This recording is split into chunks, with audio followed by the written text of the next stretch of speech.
أعوذ بالله من الشيطان الرجيم بسم الله الرحمن الرحيم. Al-Quran, chapter 70, verse 23. الذين هم على صلاتهم دائمون. Consistently performing their prayers. Unquote. Ya Ali Madad, welcome to Wisdom Wednesday. Let's talk about the third pillar of Islam, Salat, prayers. Why do we pray 3 times a day?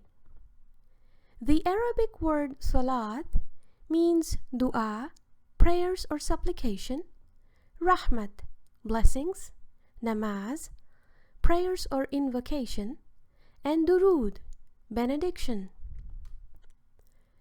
Da'i Sayyidina Nasir ad-Din at-Tusi says in his book Rawda-i Taslim, translated as Paradise of Submission by S.J. Badakhshani, that during the time of the Holy Prophet or Zamani Shari'at, the obedience and worship were performed within the confined times, that is, 5 times a day.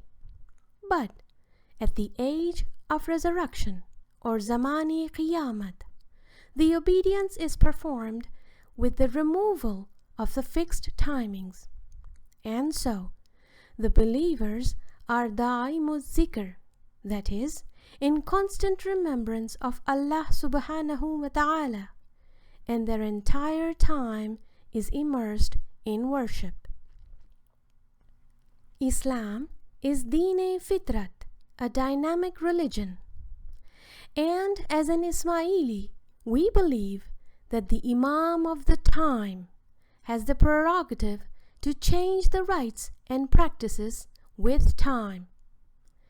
There is a very clear statement in a foreword written by Mawlana Imam Sultan Muhammad Shah alayhi salam for Jaira's boy's book, Muhammad, a Mercy to All the Nations. Quote, "It is the same Prophet who advises his followers ever to remain Ibnu l-Waqt, that is, the children of the time, and period in which they were on earth. And it must be the natural ambition of every Muslim to practice and represent his faith according to the standard of the Waqt or space-time." Unquote. Hence, the Imam of the time changed the Salat timing according to the Quranic command given in Surah 11, verse 114. Bismillahir Rahmanir Rahim. Wa aqimis salata tarafayin nahari wa zulafam minal layl. Establish prayer, O Prophet, at both ends of the day and an early part of the night. Unquote.